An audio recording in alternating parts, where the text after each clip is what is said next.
think when I first started teaching, I was so focused on the content and making sure that there was no noise in my classroom and no chaos. And when I came here, I sort of learned to become myself while teaching, you know, to have like, I feel like I'm learning to like have fun and then sort of get back to content and sort of be goofy and silly. And I remember those were my favorite teachers did, but it was really scary to do that when you're in a classroom. Like, I looked at my old video from student teaching at LC Allen, and I was just very like robotic, you know, sit down, no, take out your notebook, you know, and so it's not any fun. So now I feel like I've changed and sort of learned to be more of myself in the classroom. So the changes, like I said, I didn't grow up right in New York City, but the pace of life, I really admire. I like it better out here in New York. It's, even when I go back, I start to become it. And I'm a little impatient as well. Sometimes my New York gets in my way, but so it was a big change moving out here, whereas New York, it's just very in your face, very fast paced, even where I lived. And out here, it was a big change because people were sort of slower. I remember my first job, I was saying I worked at the coffee shop and an instructional aide. And so we were supposed to be at the coffee shop like at 5:45 a.m., like get there, just open up. And I got there at like 5:40, because in New York, you get there 5 to 10 minutes early.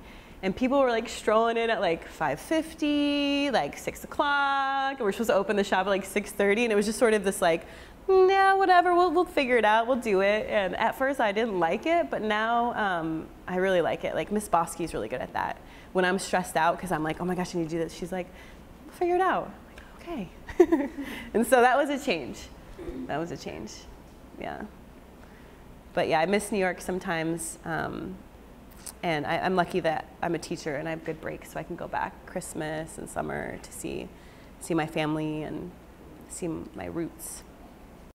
When I got my degree from college, I was pretty proud because, as I had said, I was the first generation to go to college. My mom didn't go to college. My grandma had like a 7th grade education, and my mom really wanted me to go to college. And I was resistant in high school. I was really into sports. I was not the typical straight A student who asked questions or stayed after school for help. I was just sort of getting by with C's and some D's. And then my mom was like, you need to go to college. And she made sure I got my grades up, took things away, no car, no this, no that, no going out. So I was really thankful for that. So she pushed me to go to college, and luckily I could play lacrosse. I played a sport there, I played lacrosse. So that was sort of an incentive. I'm like, oh, I'll go to college if I can play sports.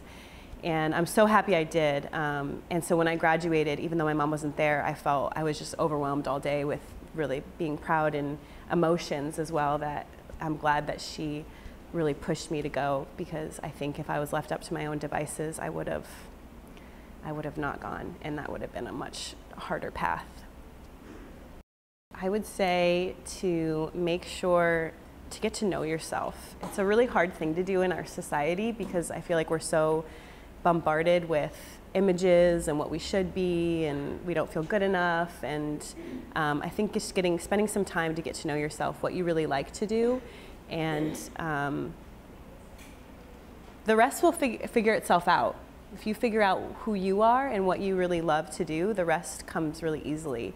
It's when you're resistant and you're trying to be something you're not, or you're constantly battling yourself to be a better person because you feel like you're not good enough, or to have a different body type, or to have different skin color, or have a different name, or a different, I mean, whatever, the list goes on. That's when you really start to,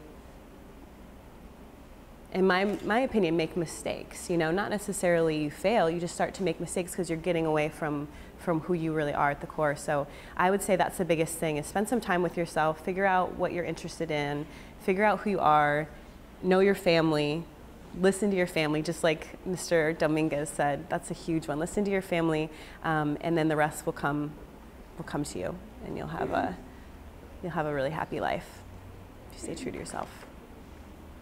Hi, I'm Samantha Nicasio. Hi, I'm Marty. Hi, I'm Amani De La Luz. Hi, I'm Edgar Lomel. Hi, I'm Ernesto Navarro.